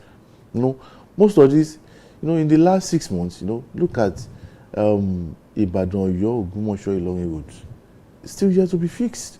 And every day even the National Assembly members, the members of the House of Representatives, they are complaining that they cannot even go for their oversight functions. And a member of the National Assembly, a member of the House of Reps said yesterday that, they have one of the problems that is confronting the National Assembly, that they have so many committees, as if they are, how will I define it now? How will I call it now? A kind of, repetition of committees. When you have committee of finance, you have committee on budget, you have committee on budgetary allocation. A member of the House of Assembly is the chairman of a particular committee, is a member of another committee. So they are all intertwined. You understand? So that is one of the problems confronting the National Assembly, the House of Reps. So there is a need for them to put all these in checks, that even the parastatals, even the ministry of the agency are no longer respecting them. Even when they invite them, okay, look at it. They invited Minister of Finance in the last 2 weeks. He's here to show up. They invited Minister of Budget. He's here to show up. It's as if this ministry and parastatals are not even respecting the National Assembly. And why would they respect them with all this that is happening? So I think it is important for the National Assembly to adequately put the executive in check. You know, the only, you know, house of government that can do this is the National Assembly, not even the judiciary. It's the National Assembly. So the National Assembly should do their work. National Assembly is not to just be approving loans for the federal government. If you want to approve loan, what is the essence of the loan? Let us look at the analysis. What will be what do you want to use the loan for? It is not that the president will just come write to National Assembly. The president wants to take. The president wants to take loan. Without asking questions. It is not good. You know, invite the minister. They invited Minister of Finance to come and explain to them. The Minister of Finance used to show up, and even at the end of the day, they still approve the loans. It should not be so. It should not. Okay, how might this budget face-off currently going on affect what you will call investor confidence in Nigeria's economic outlook for the year 2026? Now, let me now tell you, you know, it's already affecting us.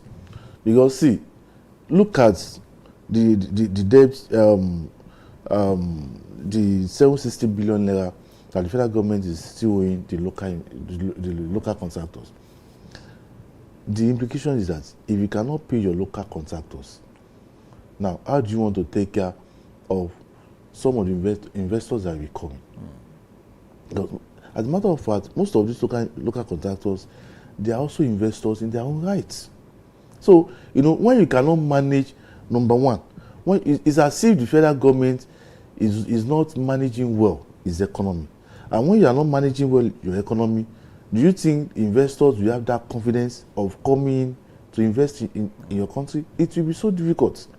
See, no investor will want to take a risk because, you know, investment is to make profits. And it's not to, when as an investor, I'm looking at this as if, this is a risk. I will now bring my money and put into a society that I know that I'm not too sure of making the profits. So, of course, you know, there is no way it will not affect, it will greatly affect our economy.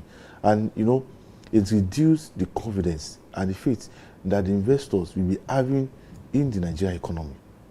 What do you think this administration should prioritize to drive economic recovery as it were? See, the major thing that the administration of President Bola Ahmed Tinubu should do, number one, is to improve our local production. You know, how? Improve our local production in the sense that what is that thing that Nigeria is known for? If it is, you know, it should not be jack of all trades. You know, federal government, they are talking about so many things. You know, they are talking about agriculture, you know, they are talking about solid minerals, they are talking about some other things. But if it is solid minerals, let us face that. Focus on solid minerals. It is agriculture. It is not the responsibility of the federal government to embark on farming, to embark on, but you can empower states. You know, you can empower agricultural stakeholders, you know, to boost, to improve on our agriculture. And if you are to face solid minerals, you know, the federal government is telling us they are now making millions, they are now making billions in solid minerals. You know, if you are to face solid minerals, let us concentrate on solid minerals. You know, don't let it be jack of all trades. You know, if you are to concentrate on agriculture, let us concentrate our efforts on agriculture. Nigeria should be known for, you know, one or two things. And not that we now bring everything together and we now be 18-point agenda. 18-point agenda, 7-point agenda. If it is 1-point agenda, so be it. If you are to concentrate on electricity, okay, we want to be having stable electricity. It is to the benefit of Nigerians. You know, we have barbers, we have hairdressers, we have tailors, everybody, we have welders. They make use of electricity. Everybody will be happy. And even the investors we are talking about, most of investors in Nigeria left because of our very bad electricity. So if we are to concentrate on electricity, let us do that. We are having 18 hours, 20 hours electricity. Most of these investors will return. So it is not good. It should not be. We are building coastal highway. We are building railway. We are rebuilding another airport. We are distributing fertilizers. that doesn't really make sense. Nigerians should, if it is 1 point agenda, if it is 2 point agenda, let us follow it and follow it to a logical conclusion. All right, Lekan Shobali, thank you for joining us on the show this morning. Thank you very much. It has been an eye-opening session with you. Thank you so much. All right, so as the House of Representatives reconvenes in the coming days and the executive continues to defend its fiscal blueprint, one thing remains clear.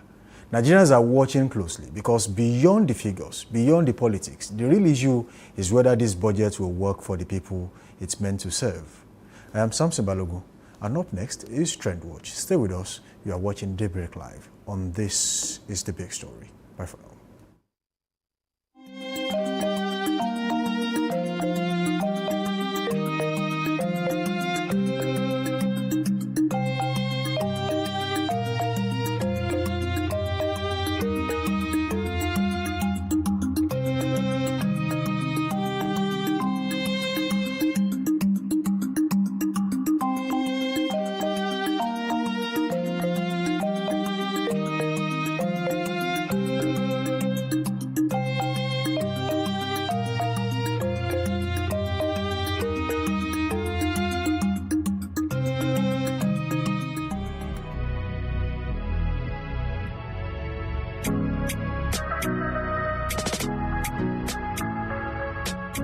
Need a professional space to bring your vision to life? Dominion Television Studios offers state-of-the-art facilities perfect for your next broadcast, commercial, corporate video, or live event.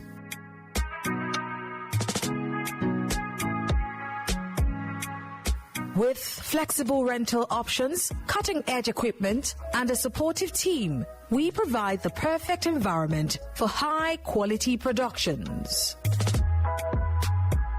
Unleash your creativity. For bookings, email us at marketing@dominion.org.ng.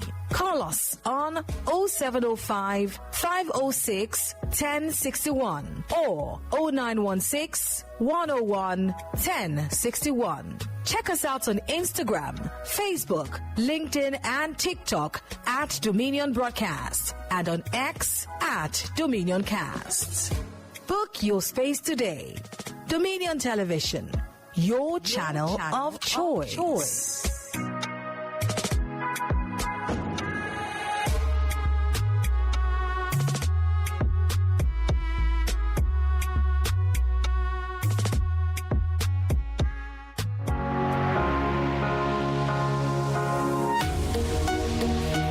Live from the heart of the action. Welcome to the nerve center of next level broadcasting.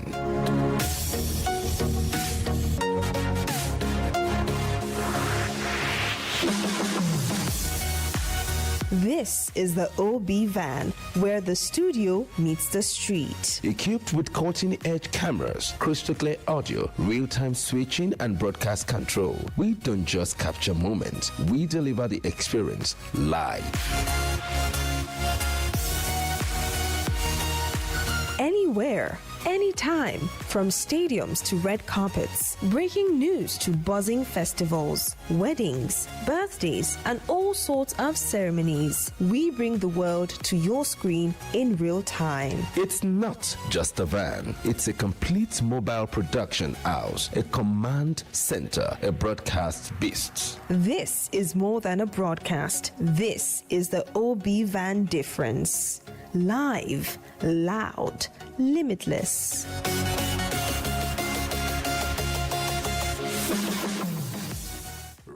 All right, welcome back from that short break. The show is still Daybreak Live right here on Dominion Television, your channel of choice, where inspiration meets entertainment. Do well to link up with us on all social media platforms, Facebook, Instagram, and TikTok at Dominion Broadcast, and on X, formerly Twitter, at Dominion Cast. You can watch us live on our website, www.dominion.org.ng. You can also watch us live simultaneously on both Facebook and, of course, our YouTube channel at Dominion Broadcast. Now it's time for Trend Watch on the show. This morning, Oluwayemi Adelako is back. And I'm glad to be back. Well done. So what we have this morning, federal government says Nigeria requires $150 billion to fund vaccine procurement for 2026. The Minister of Finance and Coordinating Minister of Economy, that's Wale Edu, reviewed this on Wednesday, that was yesterday, during the 2025 Joint Annual Review of the Health Sector. What do you make of this? Because, I mean, I did some level of calculation. $150 billion is about 218 trillion naira. And I also recall that recently a very popular politician in the country said that, we are at 72% in terms of, how well we are doing, earth-wise. Though a lot of Nigerians are saying that is not correct because, I mean, look at the recent report we've read over time. So it is a problem, really, to think of the fact that all other sectors will begin to demand for more, because if they notice that this amount, I mean, is a to be pumped into the vaccines alone, not just the entire health sector now, vaccines alone. Now, what do you make of it? Because it is a lot to unpack, really. We know health is where to, and God is our provider, honestly. You see, as challenging as it is, it's quite a challenge that, sometimes you get to hear some figures and then you begin to wonder exactly what is going on and what is wrong with us as a country. You see, if we are talking about 256 billion naira, you multiply that by 1,500 naira and see how much it is in naira, then you'll be shocked. But you see, when they say, oh, this in billions of dollars, how much will it be in terms of naira? 218 trillion naira. So let's be clear. Let's be clear about this. You know how many health centers that will facilitate in this country? Let's say, for example, one health center per state, I mean, an hospital per state. That is enough. For me, by my estimation, we are not looking at world-class hospitals now. We are looking at creating something similar or not quite close to a state hospital where you can actually go there for minor issues. You can easily go there, be diagnosed, and of course be treated. These are things we need. If you check our local governments, majority of our local governments, the healthcare centers, primary healthcare centers we have in our local governments, most of them are not functional. Some of them will have to travel from one local government to another local government miles away just for basic healthcare, which is quite a challenge for the people, especially in some places I will call the ungoverned, or maybe where the government really does not care about them. If you look at some places in the state, in the country, we're talking about some places in the country where Boko Haram still has stronghold, meaning that those places are ungoverned. Because if there is actually governance in there, I don't think Boko Haram should have chances in those places and then hoist their flag. So in the health sector too, how do you spend so much money on vaccine alone when you don't have a structure? Because vaccines only work better when you have structures where it is to be administered and people can easily walk in, get their vaccines, and then walk away. What are we looking at? We are looking at another potential route in the health sector, because these monies, I can tell for a fact that eventually it will be swept under the carpet. The performance of the implementation of this particular idea will not be measured by any yardstick. And then all you hear is, we have spent so amount of money, you will not see the results. Let's go back to the drawing board. What exactly are we doing? What we should be looking at is that we should have structures, hospitals built across the country, especially in those places where there is limited or no health outreach in those places. That is one. Two, the question I want to ask is that if we are spending so much on vaccine, does it mean that we are no longer receiving aid from the United States of America? Does it mean that we are no longer receiving aid from some of the countries that has usually supported? Some bodies still send mosquito nets to Nigeria as if we are a backward country. This is not a backward country. This is a thing that Nigerian government should be able to take care and handle on their own. But yes, we still have aid from USAID, we have aid from SFH, Society for Family Health, and so many other bodies like that still feel like Nigeria is a place where they can actually spend their money, which is being funded by the United States. We can produce more. Our refineries are moribund. We are not talking about that. We're talking about refineries. We no longer have refineries in Nigeria. It's a sad one. Only, and then we are still contemplating whether we should set them off or we should just keep them there as aesthetics, and then once in a while we look at them and then we smile, and then that's it. No, that could be a fantastic tourist attraction to the country. Really, honestly. Yes, and when you want to go for excursions and want to see what a refinery looks like, maybe maybe they might serve some good. Okay, I hear you on that, but I think the Nigerians will have a comment on that. And then another thing is the fact that recently, in this year alone, doctors are threatening to go on strike. I've lost count. Recently, you always see it in the news, and then sometimes I even get tired of reading those headlines to say that when are we going to, have a stop to all of this? So, University of Ibadan graduated, several students.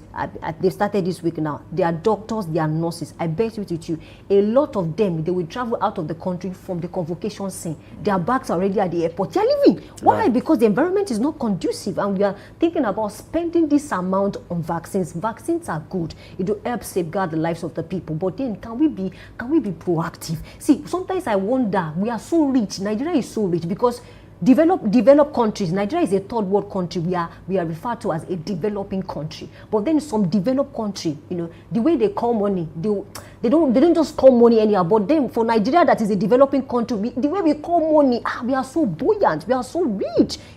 There's a particular set of people that we refer to as new money on internet. We are like new money. We have this money because the way we call money in this country, you begin to wonder, how do we generate this money? Borrowing upon borrowing, and then we do not see the real effect. You see, there was a leader who, I don't want to mention names, that said to Nigerians that the problem is not about money. It's not like we don't have the money, but the problem is how to spend it. Yes, it happened a few years ago, a long time ago. And we are still seeing that in how we handle things in this country. Yes, obviously we know we have oil, we have natural resources, especially solid minerals, we have almost everything, even gas.